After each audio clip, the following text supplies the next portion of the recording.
Welcome into the DNVR Rockies Podcast, Drava Craft Coffee. Remember to use that promo code DNVR20 and you will get 20% off your entire purchase of that CBD infused, deliciously rich, potentially life altering Strava Craft Coffee. I am your host, Drew Creasman. I am the managing editor of DNVR Rockies, and on this episode, I will be flying solo, hopefully for the final time for a little while. Patrick Lyons and I had a little bit of a cross-up, not unlike Tony Wolters earlier in the game. Really, and actually, it was with the rest of the company, and we were going to get down there to do the DNVR bar. So this live post-game just coming to you from my home while Patrick is down there at Coors Field doing the hard work of listening in to what it is Bud Black's got to say now, whoever's going to be available to him post-game as the Colorado Rockies hang on to win 7-6 over the San Francisco Giants on a day when they did not get especially good pitching, which has been their calling card so far this season, and they didn't get especially good defense, which has been their other calling card so far this season. Carried to the win by some timely hits, some big hits, the first home run of the season for Nolan Arenado, and you've got to see that as a sign that he's more than likely about to get hot. In fact, again, let's take care of some business up front, do this right away because it's where we've got to start. And he really was, though it may not seem like it on the surface, your draft king of the game. Nolan Arenado with the big home run there. It was a momentum swing of massive proportions for him to hit a two-run home run. The Rockies had almost no momentum going into the inning. Just, I believe it was 3 hits up until that point. They're down 3-1. Not only that, they're not getting great pitching at all out of Chichi Gonzalez, obviously, and not feeling especially fantastic about the fact that they had to run out 3 guys in a row who have not yet pitched this season.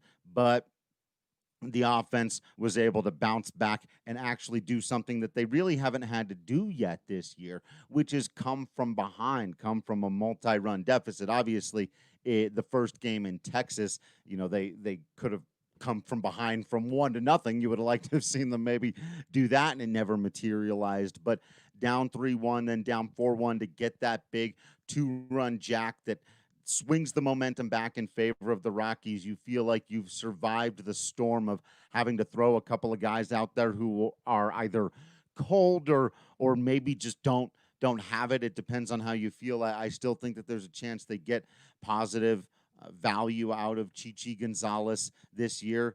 He looked mostly fine the first couple of innings, really got away from him there in the third. I'm not going to I don't want to overanalyze. Maybe I do want to overanalyze his exact pitch locations. I felt like the changeup he threw to Mike Yastrzemski was a pretty good pitch. It was below the zone. Yaz just went down there, golfed it out. That kid's been hot to start the season. It wasn't a terrible pitch. That said, he was piping a lot of fastballs this year, or not this year, that inning, excuse me. So he was getting hit hard as a result of it, and that's just what's going to happen. He was leaving pitches up. He wasn't hitting his locations. And that on top of the fact that I don't think Bud Black intended to throw him very long. Like I said, he'd been cold.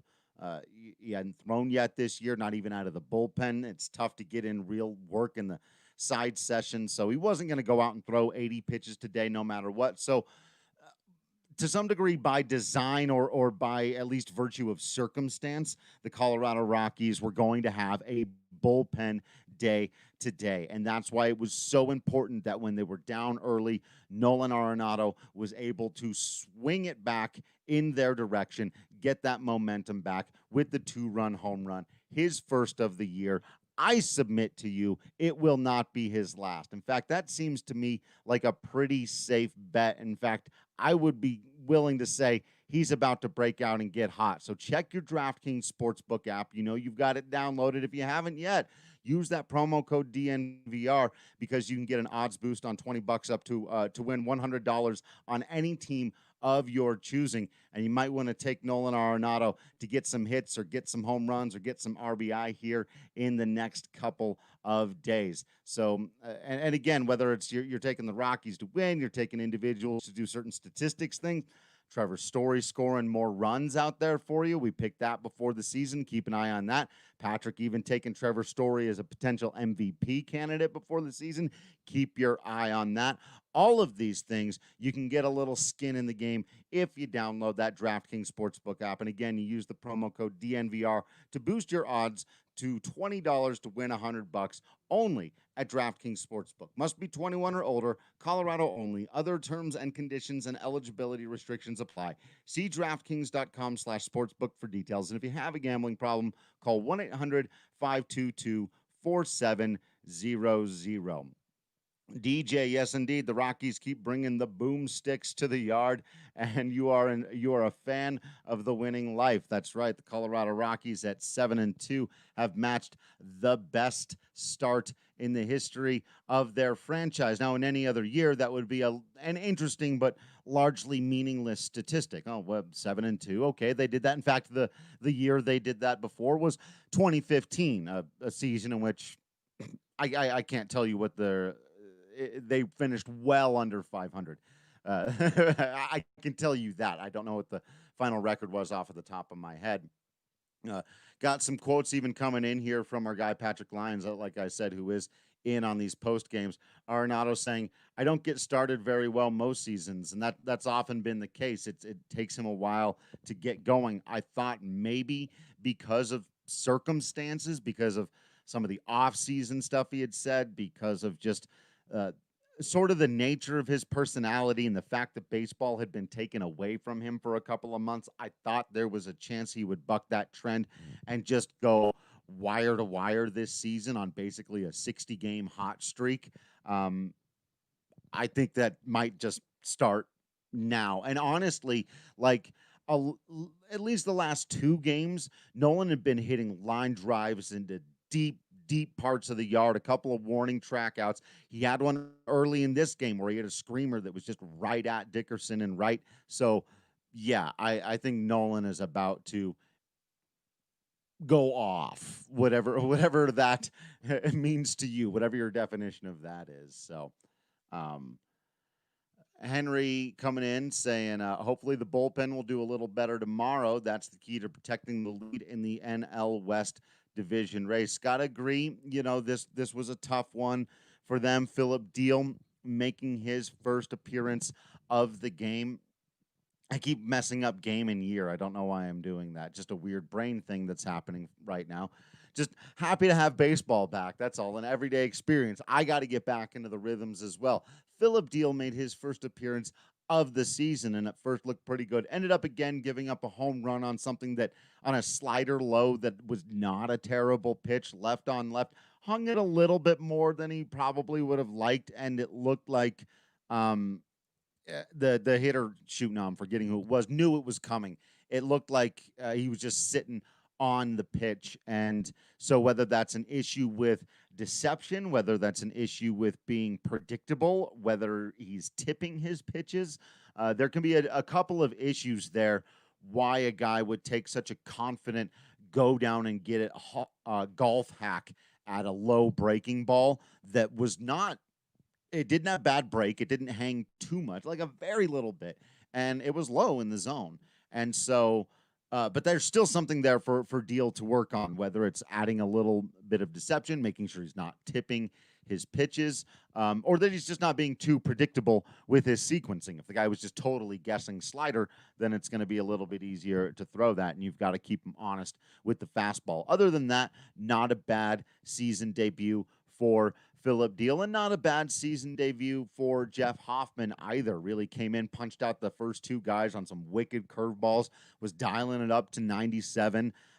Did get hit hard a couple of times, but still didn't give up any runs. And that's more or less what you want to see out of Jeff Hoffman. And actually, according to these the hard hit statistics, he didn't get hit hard a couple of times. I thought some of the balls in play were were decent against him. But according to StatCast, Jeff Hoffman was the only Colorado Rockies pitcher who did not give up a hard hit ball today in 1.2 innings of work.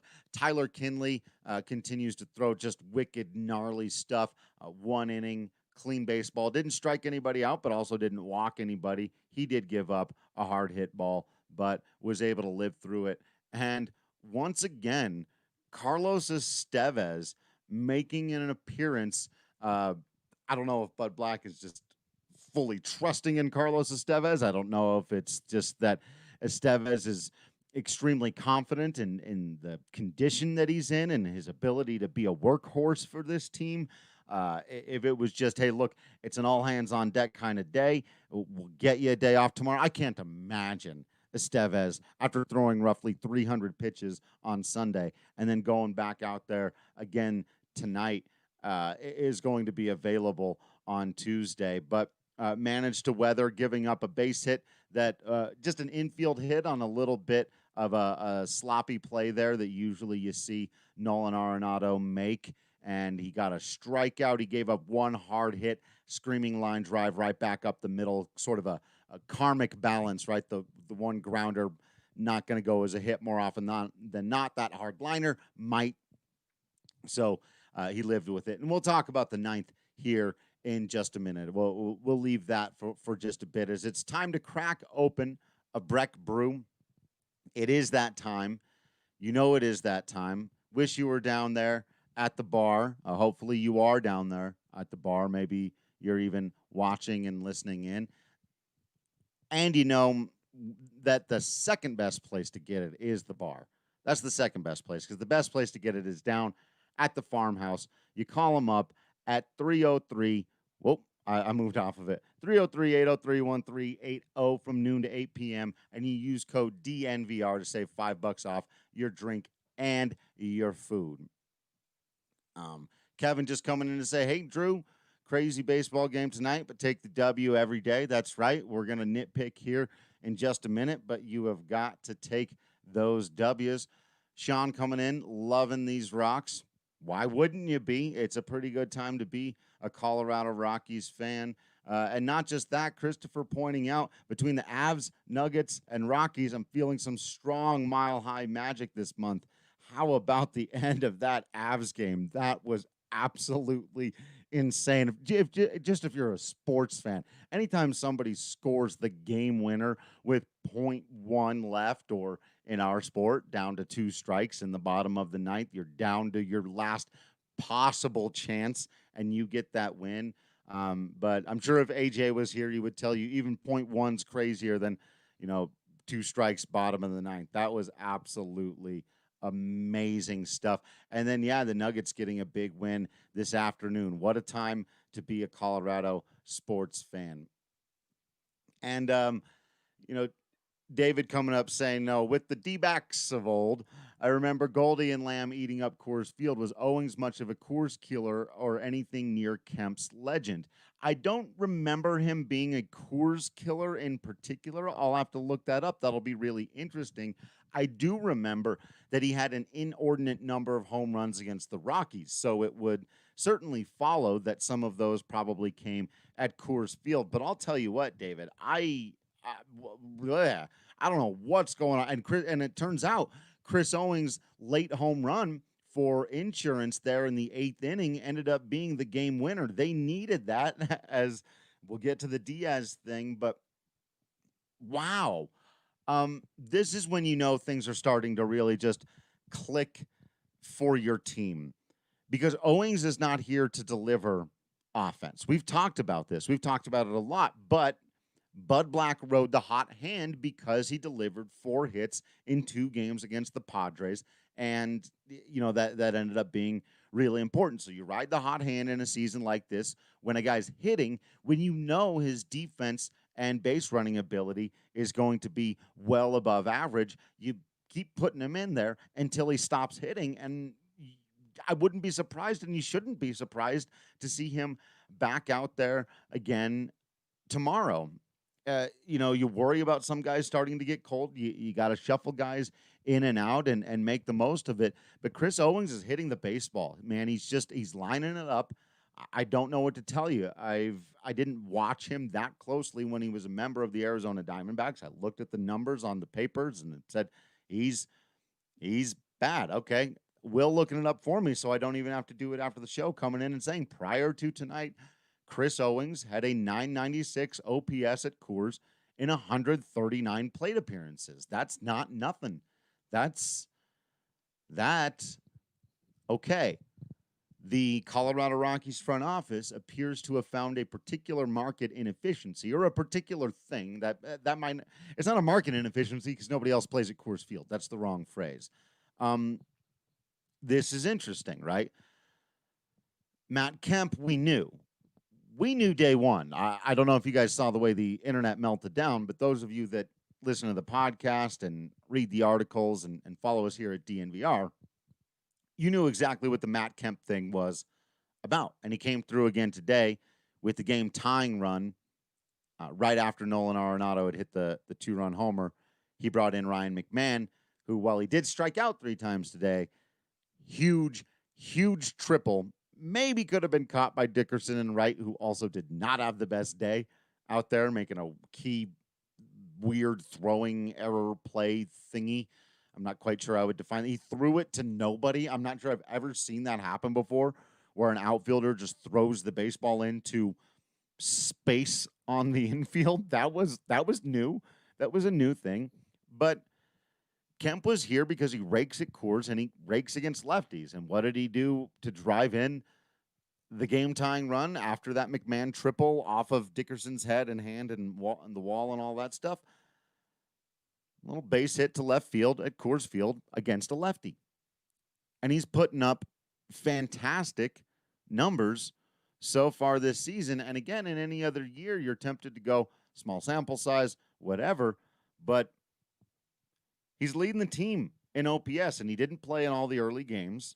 But with a 356 batting average, the slugging up there, another base hit, a run scored, and an RBI today, he has been, by rate, one of the better players in the Colorado Rockies offense. And I think I mentioned it yesterday that one of my bold predictions before the season was that he might finish top 4 on the team in home runs, and that doesn't even feel all that bold right now. He just looks locked in at the plate. He's taking good at bats. He's getting good results. He's hitting the ball hard, and yeah, that you're gonna get hits and you're gonna get home runs when you do that. And I think he's going to be able to continue to for at least, several more weeks into the season. And even if he tapers off by the end of the year because of age or whatever it may be, all of this is extraordinary value that you're getting out of this guy in the shortened season. And the same thing could be said for Chris Owings, who I don't necessarily expect it to continue for as much, but this Coors Field, and of course, a lot of guys hit well at Coors Field. But if you've got a particular ability, if there's something about, Owings not striking out much, putting the ball in play, maybe not, in ways that played as well in other ballparks. But this is you're going to have a very, very fun end to your summer if Chris Owings is going to contribute on offense.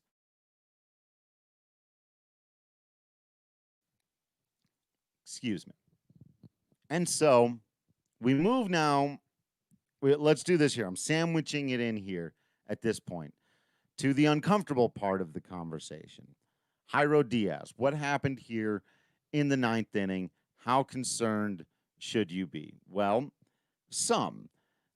What happened was a result of his pitches not being as sharp as they have been so far this season. Make no mistake about it.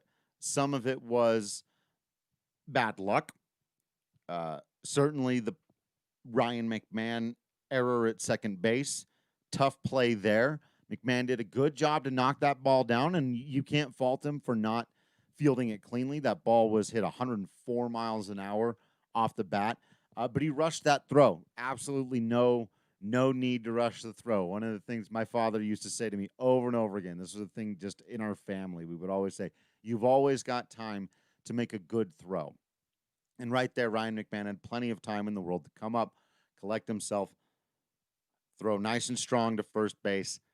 Didn't do that, panicked a little bit, uh, fired high, created a real tough situation there for Jairo Diaz with the runner at second representing the tying run.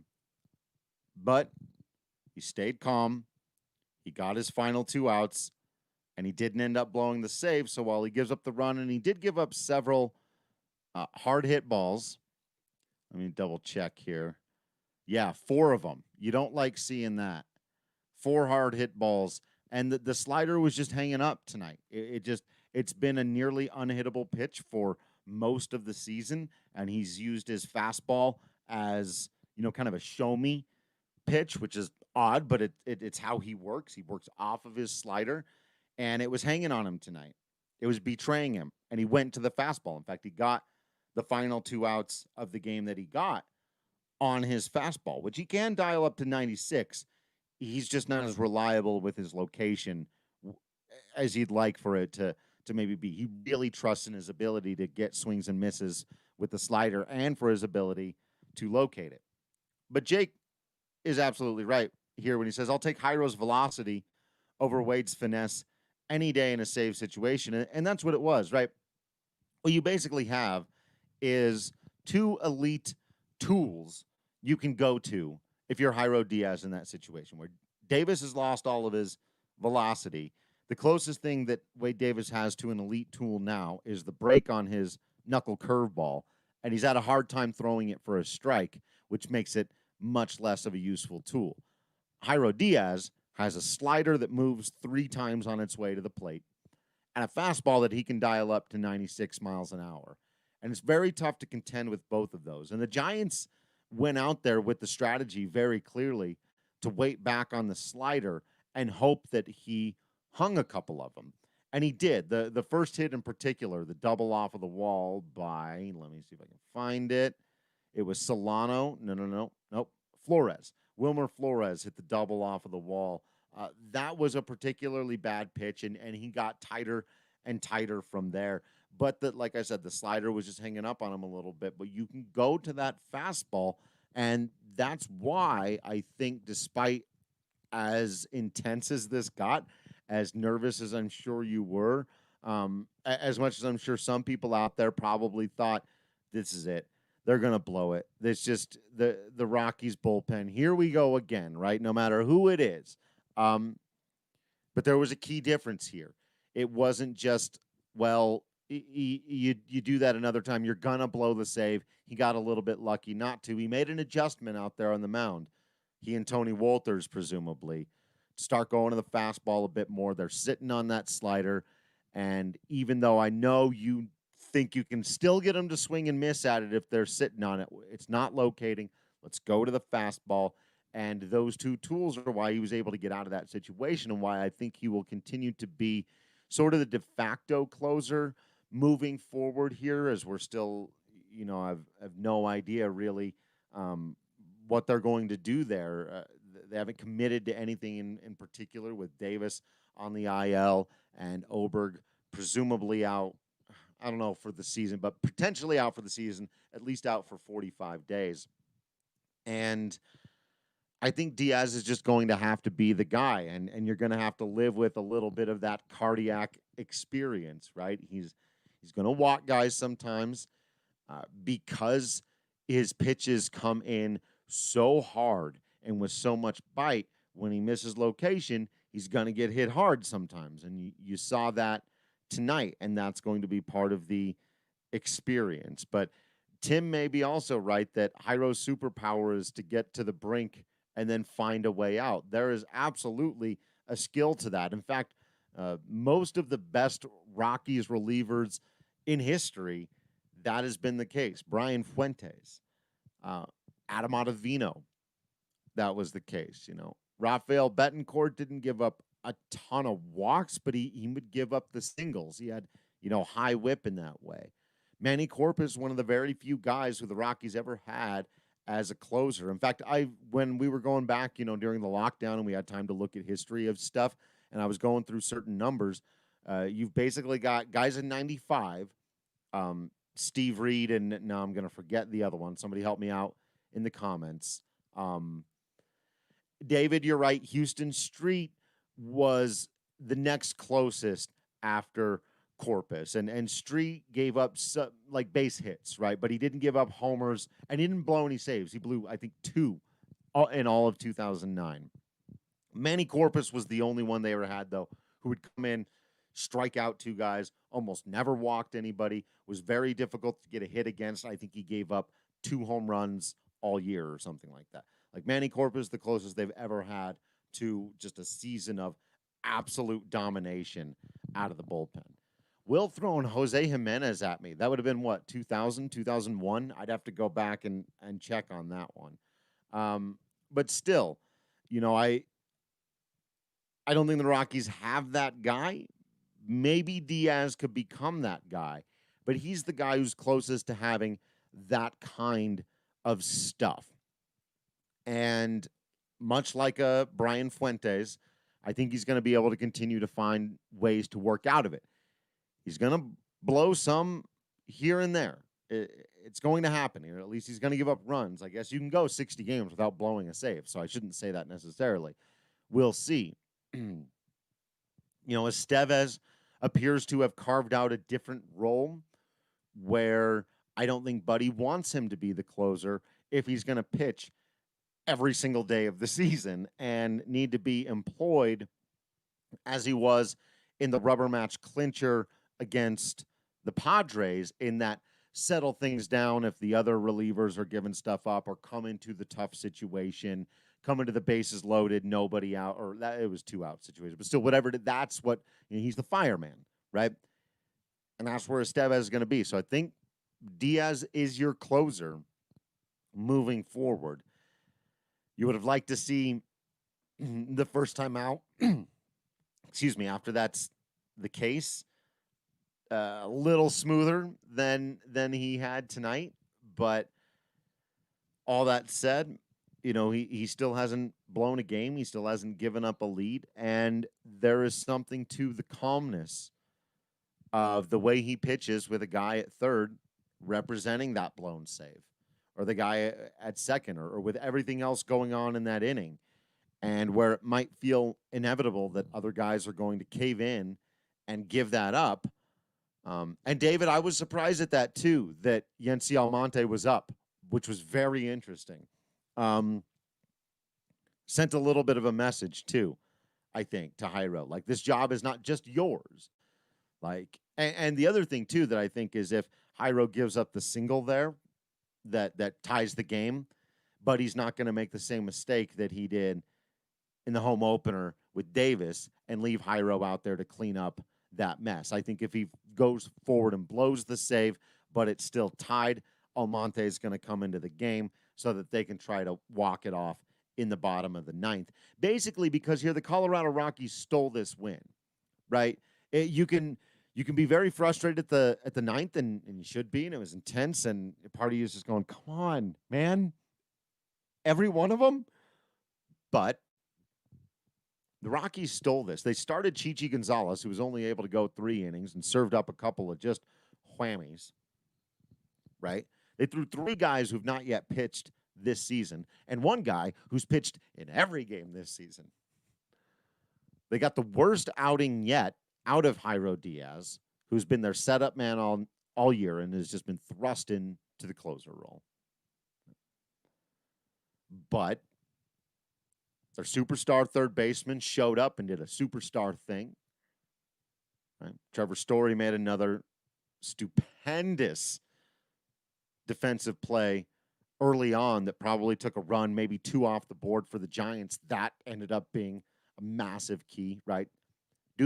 Dude's going for that Gold Glove this year. And again, MVP. And Kevin, you're totally right. He says, truly think it was crushing news for Buddy and with the Oberg news. Just brutal loss for the bullpen. For all those guys. They're very close with Scott, too. And he's the team representative. Everybody on the team is close with Scott. If they've got an issue and they want something, with their agent or with their management, they want to go through the union. They want to make sure their contract's being taken care of. They want some advice about, where to move, where to live, where to invest, they go to Scott Oberg. And also, he's just a great guy, and he's really easy to talk to. I know that personally. And so, yeah, it was brutal news for the team. And I think, the fact that the bullpen, they were almost the story of the game with their strength, with the way Deal came on. And like I said, gave up the one, but other than that was fine. Hoffman's great. Another great another great stuff from Kinley. You heard me. I said it. It is his stuff. He's throwing 97, and that slider moves so much. So another great stuff for Kinley. Put that on a shirt, Eric. I dare you. Carlos Estevez, again, we've talked about it. So they're the story of the game. If Diaz just totally slams the door shut, though, he doesn't, and it's hard to say, well, Rockies bullpen, story of the game, because they almost blew it there at the end. They, ball in the dirt, and he's done blown it. That said, I think they're going to rally around this. I think they're going to figure it out. I think the Kinleys and the Bards and the Almontes, they're all going to step up. I think Diaz is going to get it locked in. And I also think he realizes this is an opportunity here to prove that he can be a closer in this game. And let's understand this, too. It's very difficult to make big MLB money. Like, he's a rookie contract reliever. He's not making that much money. And if he wants to get any kind of deal in the big leagues, and they all do, being a closer is the way to get it. Getting saves on your resume is a great way to start earning yourself a future contract. And so Diaz has an opportunity to take that slider that is absolutely absurd and to take that fastball that can dial up to 97 and make himself potential future out of it.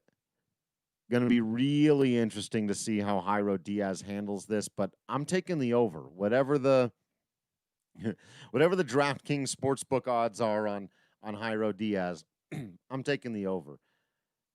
I'm not sure how to say the handle here. It's a little, I'll just read. I guess it's a little too much, a little too late again. Writes, Rockies are finding ways to win. This team seems special. Also, how many asses has Story saved? Wow. Story is in the business of ass saving. He is an ass saver, and he has saved many an ass and has done incredibly well. He's just been spectacular. That play today, going across his body and throwing over to third, the only play that he had, that was absolutely incredible.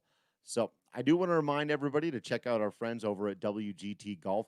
DNVRGolf.com is where you download it totally for free on your laptop or on your phone. It's super fun. We're playing it all the time here at the DNVR offices with the people in the DNVR community. You can join now the third country club. It's been so popular. That's how many people we've had to make a third country club. That's why you got to know it's just too much fun to miss out on, especially because, if I mentioned it's free, you can play closest to the stroke. Nope, those two things are different things. I'm switching stuff up today. Closest to the hole or full stroke play. You can't combine the two. I don't think they will let you do that. They're very different games. But you can also do it at world-famous golf courses, including St. Andrews and Bethpage Black. Check it out again, totally for free at dnvrgolf.com. Wanted to take this last couple of moments here to take a look forward. The Giants, by the way, still have not announced any of their starters for the rest of the series, so there's only so much predicting I can do here. But I was saying on yesterday's podcast, for those of you that are regular listeners, that this was the trap game, that the Rockies should go 3-1 in this series. It's tough to ever predict a 4-game sweep, though the Giants are the inferior, talented baseball team. The Rockies should at least win 3-1 in this series, right? And this first game was the one that I had kind of earmarked as at the time, I didn't even know who was going to start. And then they said Chi-Chi, and it's like, well, he hasn't gone all year. Who knows what they're going to have to do with the bullpen, all the things. And this was even, before, or it might have been after the Oberg-Davis stuff, but who knows? Either way, you knew that this was the uphill battle to climb. Johnny Cueto is not what he once was, but he's still a very good pitcher. He's a smart pitcher. He pounded the zone today after the Rockies drove up the pitch count in the first inning and managed to have a very nice showing of himself. And you just don't expect, with the experience and the success that Johnny Cueto has had in this league, for Chichi Gonzalez to go out there and outduel him. And so this was the game you figure they're probably going to drop this one, and they stole it. Now, that's not that now I expect the Colorado Rockies to go out there and have this 4-game sweep, but I will say it does line up for them very nicely that after stealing this game, they get to turn around and hand the ball to German Marquez, who is making his 3rd start of the year with a 1.54 ERA and will probably now be ready. He's been on 5 days rest. In fact, I think he's been on 6 days rest, if I'm not mistaken. And I wouldn't be surprised, especially if he's pitching well and efficiently, with the way the bullpen has been used lately and with the way the bullpen has just kind of pitched lately. If Marquez is cooking, you let him go 7, 8. Obviously, you'd love for a guy to be able to go 9 anytime, but if you can get an extra inning, maybe 2 out of Marquez, I think that would be really good. And that answers the question coming in here from David asking about whether or not this did or didn't tax the bullpen. You're saying you're feeling mostly fine with it. Yeah, they didn't throw a ton of pitches, but again, for the 3 more games here, you don't want that to get out of control. You want to be able to make sure that you have these guys available, and you don't want to have to go to Estevez and Diaz every single night. You want to find one of these other guys that can be more reliable. Looks like Kinley is starting to emerge as somebody who I think Bud Black is going to continue to trust. But as long as you're sending German Marquez to the mound against this Giants team that really has one hot hitter in the lineup and Mike Yastrzemski, the rest of them are guys that Marquez really ought to be able to handle if he's got his A stuff. We know this is a squad that he was able to pitch a complete game shutout against in San Francisco not that long ago. Yes, different environment, but Marquez is also, I think, ready to come out and prove that, yes, he belongs in that Cy Young conversation. He's going to come out, get a ton of strikeouts. Double check where the DraftKings Sportsbook app, they've been having him at 5.5, and that's an easy over every time out for German Marquez. If they bumped it up to 6.5, I might still take the for Marquez in that strikeout category against the Giants here on Tuesday. First pitch at 6:40 Mountain Time. And if the Colorado Rockies offense is going to get into a rhythm here, like I said, I think Nolan's heating up. It's going to be really interesting to see what this Owings cat has to deliver. You better believe Matt Kemp is your DH at Coors Field until further notice. Somebody asked me this question, too, about Owings. They said, it's going to be tough to get him out of the lineup now. And I said, yeah, until he stops it. You don't, until he stops, leave him in there. You can handle one game if he goes out there, especially with the guys you do have on the bench and with the bullpen rules and the way things go. If Owings goes out there and he goes 0 for 3 strikeouts in the next game, and then they bring in a righty who throws 99 out of the bullpen. The Giants don't have that guy, but stick with me in theoretical land for a minute. And then you go, you know what? I'm going to bring in Hilliard in case that dude leaves 99 over the heart of the plate and Hilliard just runs into it and hits it into the third deck. In this particular at bat, you can, especially if he's playing out there in left field, it's a very, very easy thing to do. So there's really less harm than even before with the extra guys you've got on your bench, and just running Chris Owings or anybody who's hitting hot. Matt Kemp, that's not even a question at DH. That's just not a question at this point. I understand some of the concerns about Mcmahon. 3 more strikeouts, but you give me 3 strikeouts and 1 ball at 106 miles an hour off, into the gap or off the wall or at times over it. I'm still going to take that. I don't think he's going to make too many of those types of mistakes at second base. He was really, really good defensively last year. That mistake wasn't one of ability or skill. It was as much a rush. I wouldn't call it necessarily a mental error, like forgetting to throw to the right base or something like that. Like when we saw Nolan Arenado throw home when there were 2 outs in that game, that's a mental error. This would be, I don't know. We need another category for this. He rushed himself. It was an anxiety error that I just don't think he's going to make all that often. He's typically pretty good at playing calm, cool, and collected. So, yeah, that's all I've got on that day, this game. And tomorrow we got John Gray and Kyle Freeland. After that, as the Colorado Rockies may have an opportunity here to get a sweep of a divisional opponent and end up putting together an incredibly impressive homestand before going out on the road to face the Seattle Mariners. You know how the Colorado Rockies are always going to Seattle to play the Mariners. Thank you all so much for listening into this episode of the podcast. Make sure that you're subscribed to the DNVR.com. You're reading all of those articles, all that exclusive content posted right there for you, that you're following on the social media at Drew Creasman, at Patrick D. Lyons, at DNVR_Rockies.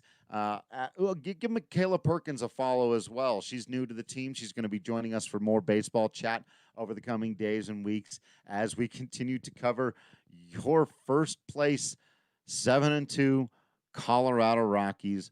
How about that? Thank you all for continuing to stay absolutely awesome. I promise you that I will continue to stay absolutely Drew Creasman. And until next time, I will see you at the ballpark.